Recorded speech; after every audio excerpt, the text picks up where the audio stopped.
I have seen young men laugh before they realized they were standing in front of history. The afternoon sun hung high above Marine Corps Rifle Range 7, turning the gravel into a field of shimmering light, while orange range flags snapped sharply in the warm Carolina breeze. The smell of sun-baked earth mixed with gun oil drifted across neat rows of firing positions where dozens of young Marines rotated through another ordinary day of marksmanship training. Instructors called commands with practiced precision, steel targets waited 600 yards away beneath rolling hills, and conversations rose and fell with the easy confidence of people who believed they had seen everything the range could offer.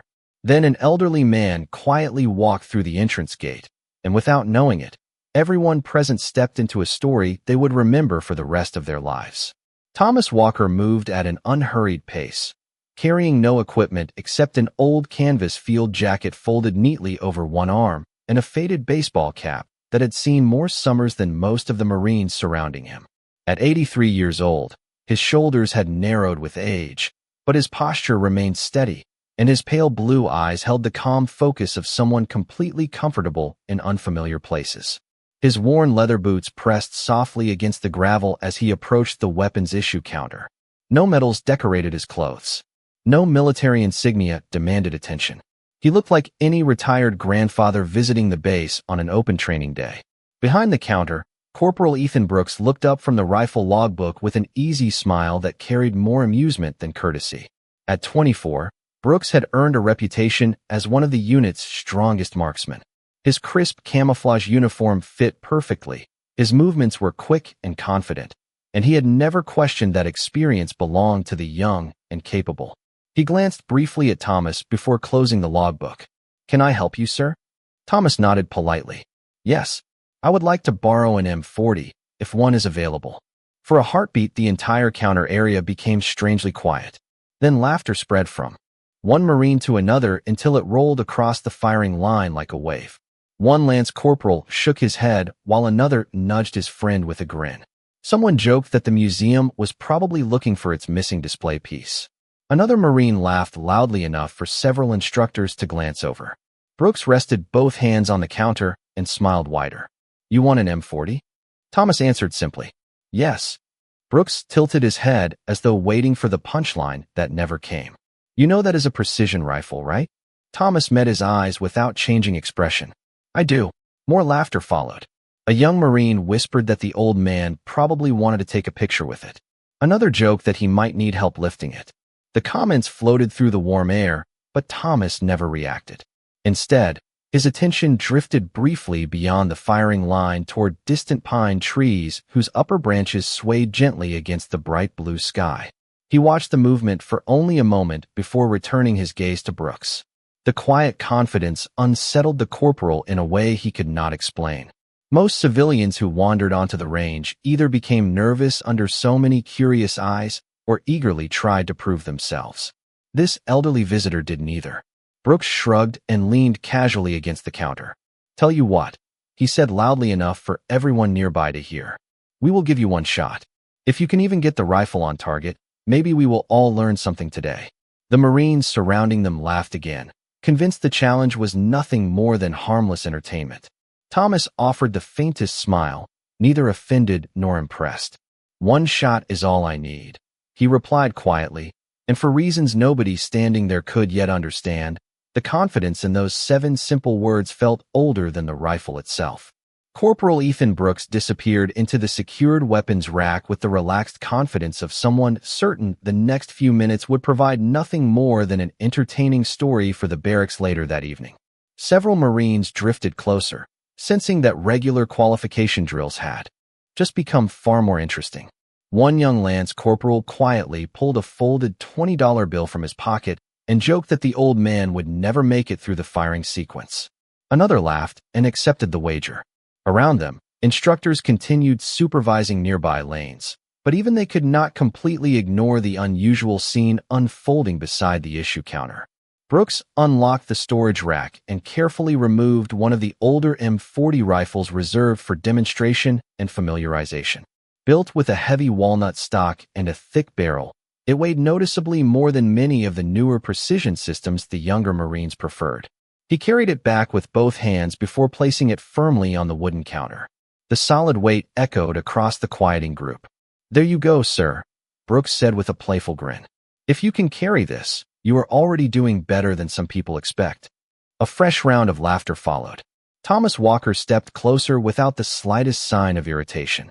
His weathered hands reached forward with slow, deliberate confidence, wrapping naturally around the rifle exactly where decades of experience suggested they should rest. He lifted it smoothly from the counter in one continuous motion, balancing the weight effortlessly against his shoulder before lowering it onto the shooting bench. Brooks noticed the movement immediately. There had been no awkward adjustment, no searching for balance, and no uncertainty. The old man handled the rifle with quiet familiarity rather than curiosity. Brooks quickly dismissed the thought. Plenty of older hunters knew how to carry rifles. That did not mean they could still use one. "One shot," Brooks repeated. "That is all you get." Thomas nodded once. "One shot is enough." His answer carried no pride, no challenge, and no attempt to impress anyone. It sounded like a simple statement of fact. While several Marines continued smiling, Thomas slowly looked beyond the firing line instead of immediately examining the scope. His attention moved toward the distant tree line, where tall pines swayed gently beneath the afternoon breeze. He watched small patches of dry grass bend in different directions along the hillside. Tiny ribbons of heat shimmer rose from the gravel, twisting almost invisibly between the firing positions and the steel targets 600 yards away. A digital weather display nearby reported a steady crosswind, but Thomas never looked at the screen.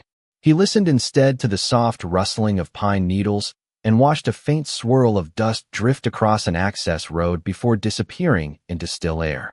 Brooks folded his arms with another amused smile. "The scope is over here, sir." Thomas glanced toward him politely. "The wind is over there." Several Marines chuckled, believing they had heard another harmless comment from an elderly visitor trying to sound mysterious. Only one man failed to laugh. Staff Sergeant Daniel Cooper stood nearly 30 feet away reviewing qualification paperwork when the exchange caught his attention. He looked up, expecting to see another harmless distraction, but something about the old man's movements held his eyes. Thomas had not rushed once since entering the range. Every motion appeared economical, calm, and practiced. Cooper had spent more than 20 years teaching Marines how to shoot, and he knew confidence often spoke loudly, while genuine mastery usually remained almost invisible. As Thomas slowly removed his faded canvas jacket and folded it carefully onto the bench beside the rifle, the sleeve of his flannel shirt shifted just enough to reveal a weathered cloth patch stitched near his upper arm. Time had nearly erased its colors, but the careful stitching remained intact. Brooks noticed it immediately and stepped closer with a grin. "Well now," he said, pointing toward the faded emblem. "Looks like you brought an old souvenir with you too." The laughter spread across the firing line once again, louder than before, carried by the warm Carolina wind that fluttered the bright orange range flags above the gravel lanes. To the young Marines gathered around the shooting bench, the faded cloth patch stitched onto the old man's sleeve looked like nothing more than an antique souvenir that had survived far beyond its time. Corporal Ethan Brooks stepped closer with an amused smile, folding his arms before pointing toward the weathered emblem. "That patch has probably seen more birthdays than I have," he joked. A few Marines laughed immediately. Another leaned toward his friend and whispered that it belonged in a display case instead of on someone's shirt. Someone else suggested it must have come from an old surplus store. The comments drifted through the afternoon air one after another, light-hearted and effortless, yet Thomas Walker never answered a single one of them. He simply looked toward the distant hills beyond the steel targets, his pale blue eyes following the gentle movement of pine branches instead of the faces surrounding him. The silence only encouraged more teasing. Brooks tilted his head. "Come on, sir. Every old patch comes with a story. What is this one supposed to be?" Thomas finally looked back at him. His expression remained calm, untouched by the laughter filling the range. "It belongs to some good men." Brooks grinned. "What unit?" Thomas rested one weathered hand lightly against the walnut stock of the rifle. "One that did its job." The answer puzzled the Marines more than it impressed them. There was no dramatic speech, no attempt to defend himself, no effort to sound mysterious. His words arrived with the quiet certainty of someone describing the weather rather than his own past. Brooks shrugged playfully. That is all. I thought I was about to hear one of those legendary stories.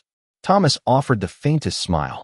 The people who live the best stories usually spend the least time talking about them. A few Marines exchanged amused glances before another ripple of laughter rolled across the firing line. Staff Sergeant Daniel Cooper did not laugh. He found himself staring at the faded patch instead. The stitching had faded almost completely, yet something about its shape stirred a memory buried deep inside his career. The outline looked familiar, although he could not immediately place it. He took several slow steps closer, pretending to review the nearby firing positions while his attention remained fixed on the worn emblem. Beneath decades of faded thread, he could barely distinguish what appeared to be the silhouette of a mountain rising above a narrow spearhead. The image awakened an old conversation from years earlier during an instructor seminar at Quantico. A retired colonel had briefly mentioned an obscure reconnaissance element that rarely appeared in official Marine Corps history. Cooper could no longer remember the unit designation, but he remembered the unusual advice that followed. If you ever see that insignia, the colonel had said quietly, do not assume the man wearing it needs to explain himself. At the time, Cooper had dismissed the comment as another colorful military story passed between generations. Now, standing beneath the bright afternoon sun, looking at the exact same shape stitched onto the sleeve of an 83-year-old veteran, the memory returned with surprising clarity. Brooks remained completely unaware of the change unfolding only a few feet away. Still smiling, he reached toward Thomas's sleeve with casual confidence and brushed a small trace of dust from the faded patch using the tips of his fingers. There, he joked, looks almost new again. The laughter around them continued for another second before fading naturally into the warm breeze. Thomas lowered his eyes briefly toward the patch. His expression softened almost imperceptibly, as though the simple touch had awakened something far older than the cloth itself. For an instant, the rifle range disappeared from his thoughts, replaced by another place, another time, and the distant sound of helicopter blades turning slowly above a world that had never truly left him. For a single heartbeat, the laughter disappeared, replaced by the distant rhythm of helicopter blades echoing somewhere deep inside Thomas Walker's memory. The bright Carolina afternoon faded beneath layers of humid jungle air, where towering trees filtered pale sunlight through thick green canopies, and every breath carried the scent of wet earth, rain-soaked canvas, aviation fuel, and crushed pine needles beneath heavy boots. More than 60 years earlier, Thomas had stood several decades younger beside four Marines whose names remained clearer in his memory than yesterday's weather. None of them wore polished uniforms. Their sleeves were stained by weeks in the field, their boots covered with red mud, and their faces carried the quiet determination of men who understood that trust mattered more than words.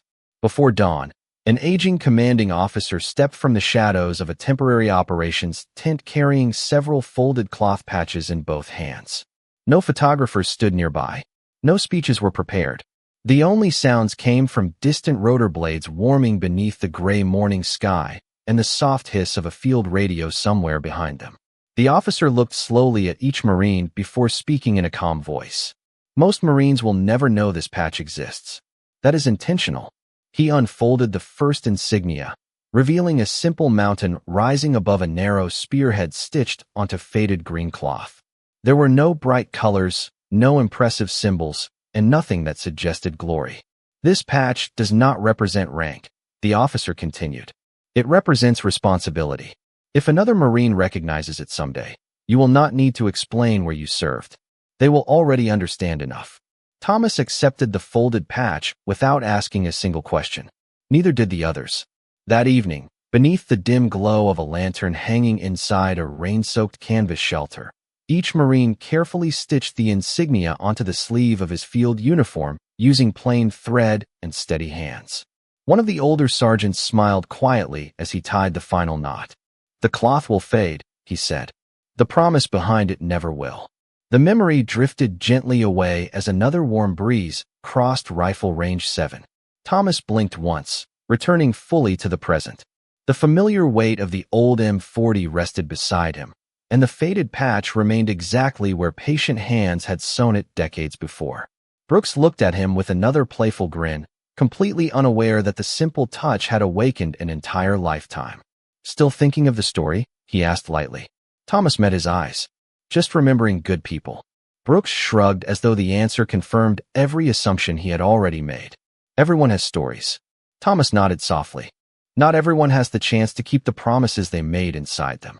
The words lingered in the warm afternoon air longer than anyone expected. Several Marines looked briefly at one another before dismissing the moment with quiet smiles. Staff Sergeant Daniel Cooper did not move.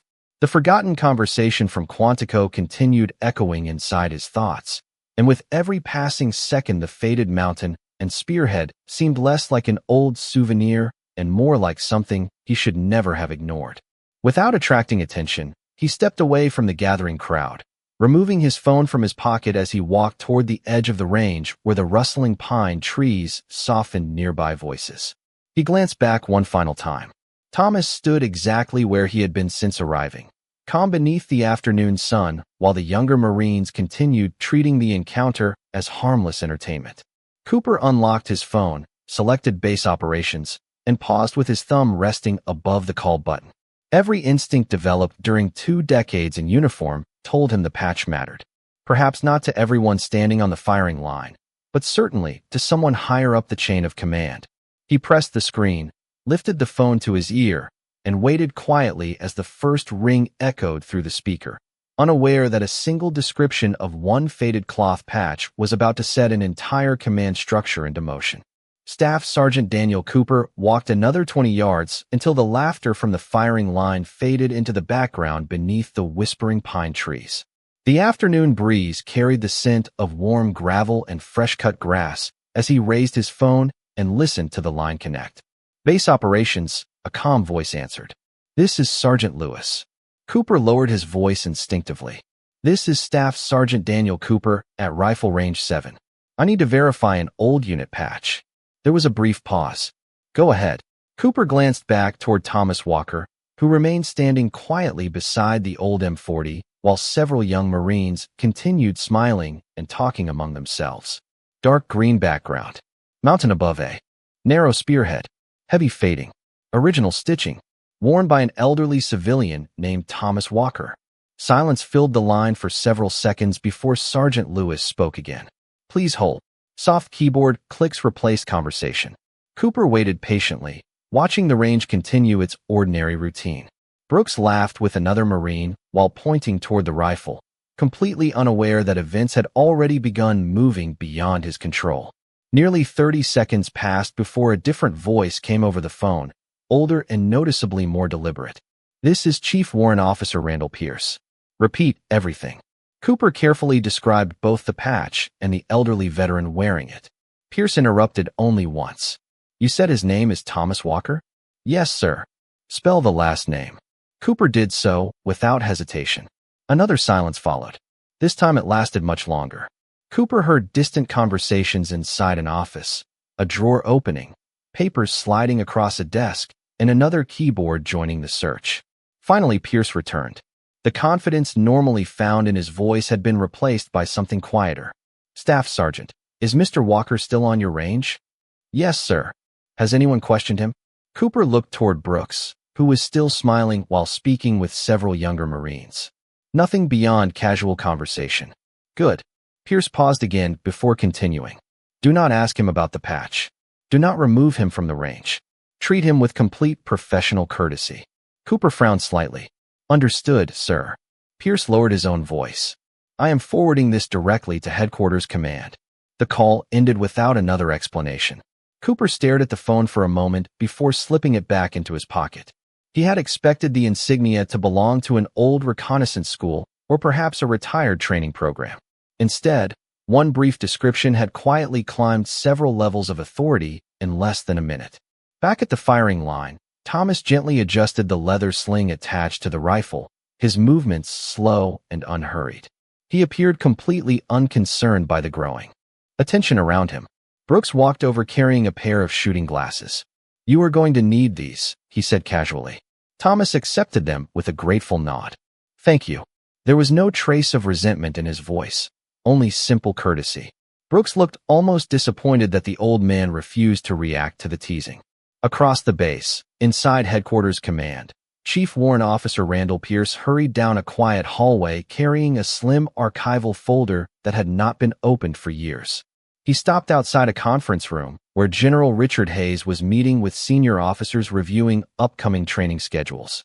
Pierce knocked once before opening the door. Several officers looked up, surprised by the interruption. Pierce walked directly to the general and placed the faded folder in front of him without speaking. Hayes glanced down almost absently until his eyes found the weathered image printed on the cover. It showed a faded mountain above a narrow spearhead. His expression changed immediately. He opened the folder and studied the first page in silence. The name Thomas Walker appeared above an old photograph of 5 young Marines standing shoulder to shoulder beneath towering jungle trees, each wearing the same faded insignia. The room remained completely quiet as Hayes slowly closed the folder. He looked at Pierce with unmistakable seriousness. "Where is he?" Pierce answered without hesitation. "Rifle range 7, sir." Hayes rose from his chair. "Prepare my vehicle. We are going now." Corporal Ethan Brooks noticed none of what had unfolded beyond the rifle range. As far as he knew, the afternoon remained exactly what it had been from the beginning. A group of young Marines watching an elderly visitor prepare for a single shot that would almost certainly become an amusing story in the barracks. He leaned casually against the shooting bench and folded his arms with an easy smile. "Take your time, Mr. Walker," he said. "The target is not going anywhere." Thomas Walker returned the smile with quiet courtesy. "Neither is the wind." Several Marines laughed once more, although the sound had begun to lose some of its earlier confidence. The old veteran's calm never changed, and that quiet certainty had slowly replaced part of their amusement with curiosity. Thomas rested one hand lightly against the walnut stock before lifting the rifle into position. Every movement flowed naturally into the next without hesitation or wasted effort. He tightened the leather sling by a single notch, settled the rifle onto the sandbag rest, and gently lowered his cheek against the stock. It looked less like someone preparing to shoot, and more like someone greeting an old friend after many years apart. Staff Sergeant Daniel Cooper returned from the edge of the range carrying himself with unusual composure, but inside his thoughts were moving quickly. The conversation with headquarters repeated itself over and over. Do not question him. Treat him with complete professional courtesy.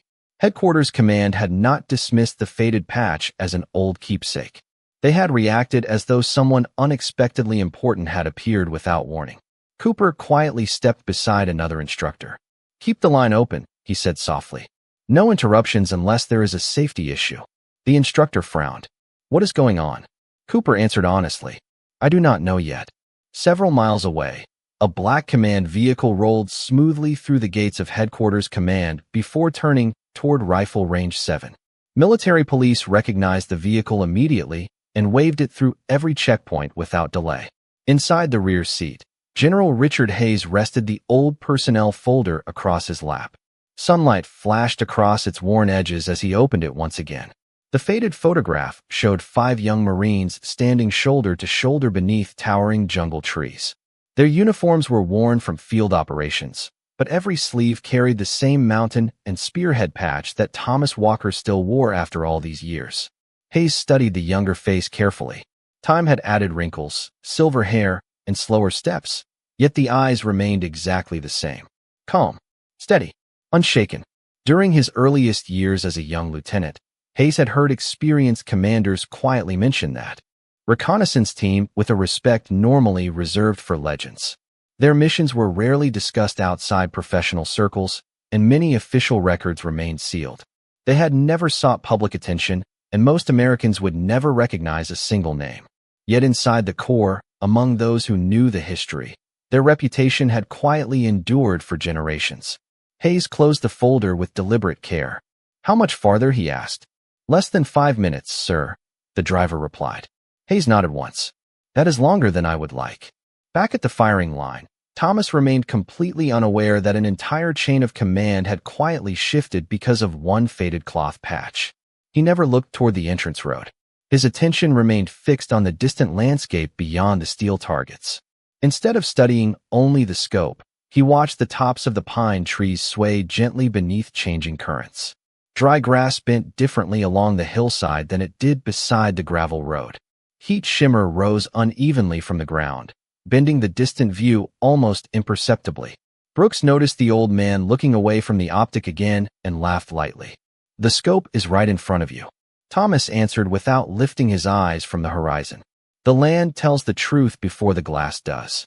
This time no one laughed immediately. Even the youngest Marines found themselves watching more carefully.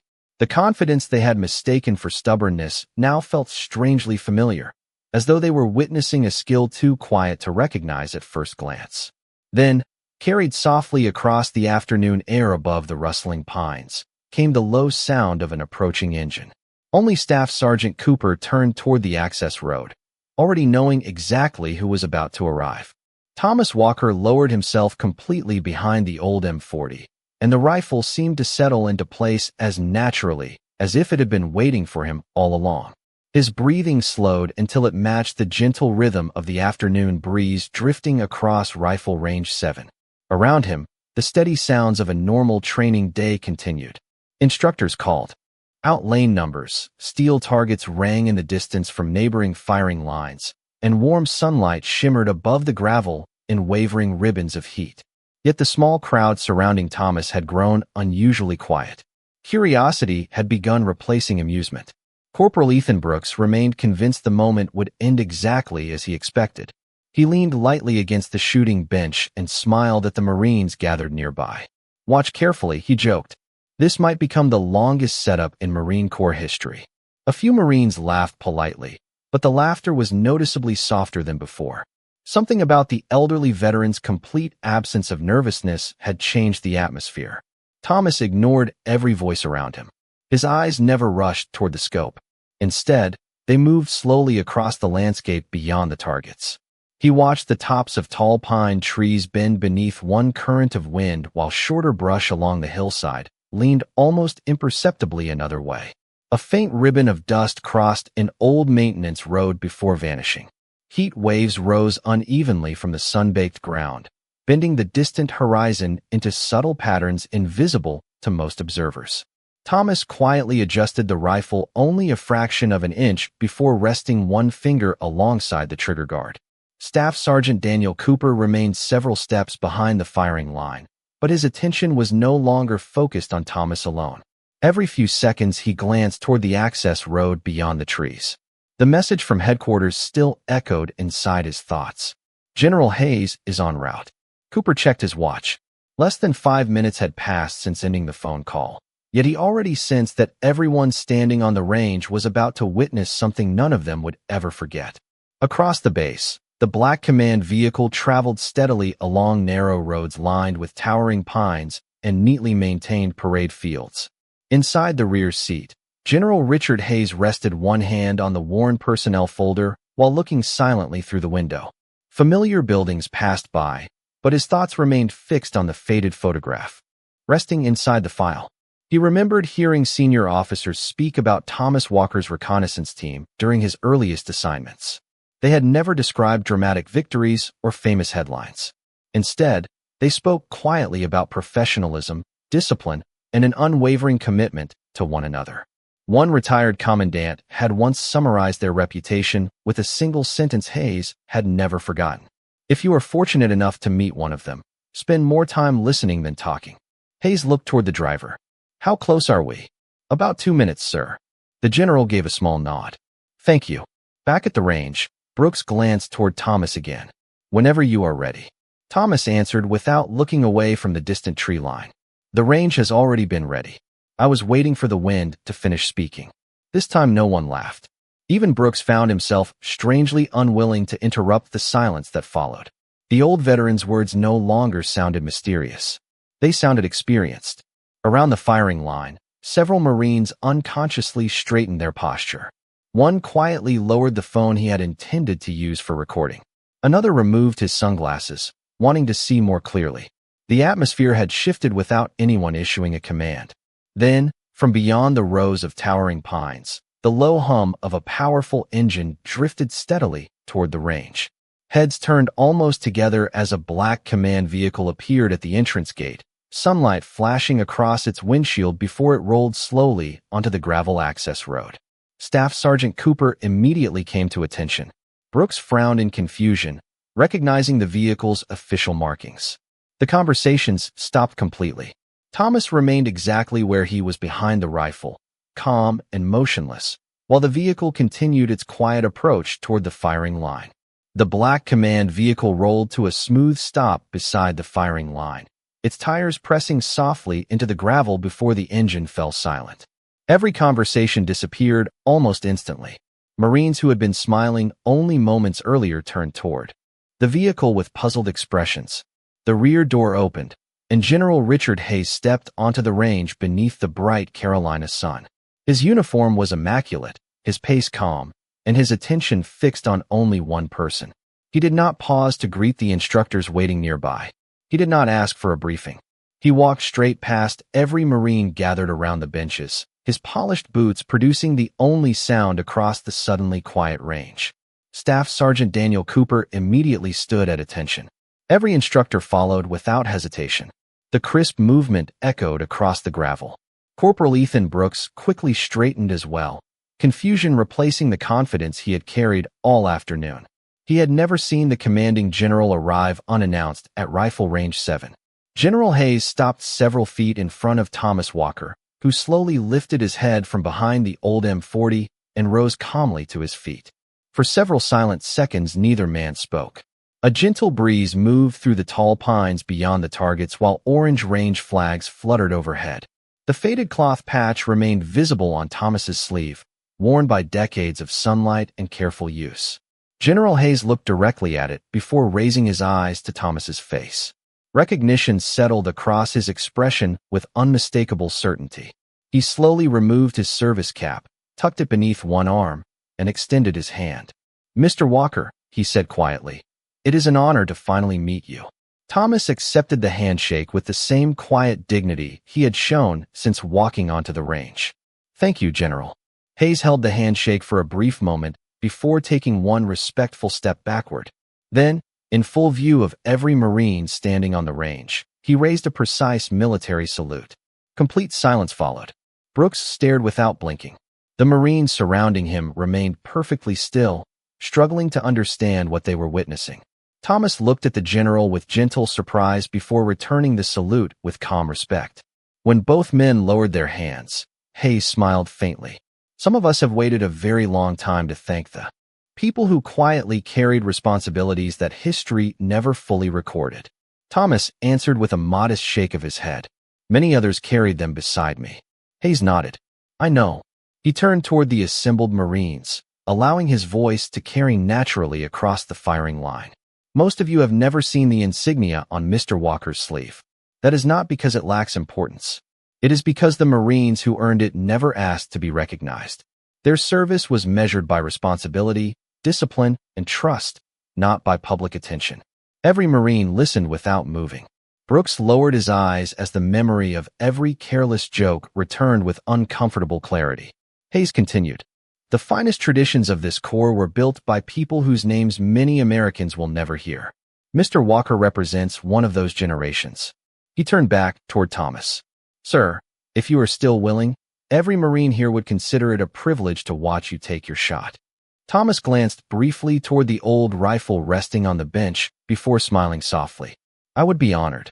Hayes stepped quietly aside, giving him room. Brooks remained frozen where he stood, his earlier confidence completely gone. For the first time that afternoon, he understood that the elderly man he had treated as harmless entertainment had never needed to prove anything. The proof had arrived on its own, carried not by loud words or dramatic stories, but by the quiet respect of a general who recognized the meaning of one faded patch that almost everyone else had failed to see. Thomas Walker looked at General Richard Hayes with quiet gratitude before giving a small nod. "Thank you, General," he said softly. Then he turned back toward the old M40 resting on the shooting bench. The Marines watched in complete silence as he settled into position once more. Every movement remained smooth, patient, and deliberate, untouched by the attention surrounding him. The walnut stock rested naturally against his shoulder. His breathing slowed until it blended with the gentle afternoon breeze moving across Rifle Range 7. No one spoke. Even the instructors who usually filled the range with steady commands allowed the silence to remain. Thomas looked beyond the rifle scope one final time, studying the distant landscape instead of rushing the moment. The tops of the pine trees leaned gently to one side. A thin ribbon of dust drifted across the gravel road before disappearing. Heat shimmer rose unevenly above the earth, creating subtle waves that only experienced eyes seemed able to understand. After several quiet seconds, Thomas lowered his gaze through the optic. The rifle became perfectly still. One clean report echoed across the valley, followed a moment later by the unmistakable clear ring of steel from 600 yards away. The sound lingered in the warm air before slowly fading beneath the whispering pines. No cheers followed. No applause interrupted the silence. Somehow, every Marine understood that the moment deserved something greater than celebration. Thomas calmly opened the bolt, confirmed the rifle was clear, and gently laid it back onto the shooting bench exactly as he had received it. He brushed a small trace of dust from the walnut stock with the palm of his hand before smiling faintly. "She is still a fine old rifle," he said quietly. General Hayes returned the smile. "Yes, sir. She certainly is." Thomas reached for his faded canvas jacket and carefully slipped it over his shoulders once again. The weathered patch disappeared beneath the fabric as naturally as it had appeared earlier that afternoon. Corporal Ethan Brooks stood motionless for several seconds before taking a slow step forward. The confidence that had filled his voice throughout the day had vanished completely. He stopped in front of Thomas and lowered his head with genuine humility. "Mr. Walker," he said, "I judged you before I knew who you were. I laughed when I should have listened. I am truly sorry." Thomas studied the young Marine's face for a quiet moment before placing one weathered hand gently on his shoulder. "Every Marine begins by learning," he replied. "The important part is choosing the right lesson." Brooks nodded slowly. "I will remember this one for the rest of my life." Around them, the other Marines remained perfectly still. Several lowered their eyes respectfully. Others looked at Thomas with an admiration that had replaced every trace of amusement. General Hayes stepped beside Brooks and addressed the gathered Marines in a calm voice that carried easily across the range. "Today you witnessed something every generation of Marines should remember. Uniforms fade. Equipment changes. Buildings are replaced. Even names slowly disappear from public memory. But honor never becomes outdated. Some of the finest people to serve this nation never asked to be recognized, which is exactly why we must never forget them." His words settled quietly over the firing line. Thomas picked up his old baseball cap, placed it comfortably on his head, and gave one final respectful nod to the general before beginning the slow walk toward the parking area. Without receiving a single command, the Marines instinctively stepped aside, opening a clear path for him. No laughter remained. No whispered jokes followed. Only respectful silence accompanied each measured step. General Hayes stood watching until Thomas disappeared beyond the line of towering pines, while Brooks remained at attention beside him, understanding that one ordinary afternoon had changed the way he would look at every veteran for the rest of his career. Long after training resumed and the familiar sounds of the range returned, the lesson remained. Respect is never earned through loud words or proud claims. It is quietly carried by those who served with humility, remembered by those willing to recognize it, and passed forward by those wise enough to learn before history quietly walks away.